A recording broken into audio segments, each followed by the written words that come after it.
কিছু সময় আমি হারিয়ে যেও দেখেছি, আমাকে খোঁজার মতো মানুষ নেই, আমার খোঁজ নেওয়ার মতো কোনো মানুষ নেই।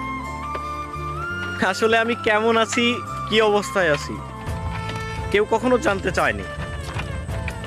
আমি নিজের থেকে যাদের সাথে যোগাযোগ বিচ্ছিন্ন করেছি, মানে একটা সময় যাদের সাথে আমার অনেক কথা হতো, বন্ধু বান্ধব, প্রিয় মানুষ, আত্মীয় স্বজন, একটা সময় যখন নিজের থেকে যোগাযোগ বন্ধ করে দিলাম, দেখলাম কেউ আর আমার খোঁজ খবর নিল না।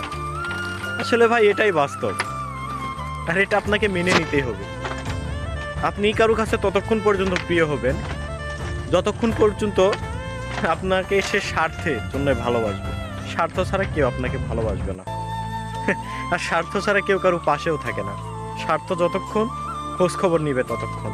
স্বার্থ ফুরালে কেউ আপনার খোঁজ খবর নিবে না, এটাই বাস্তব।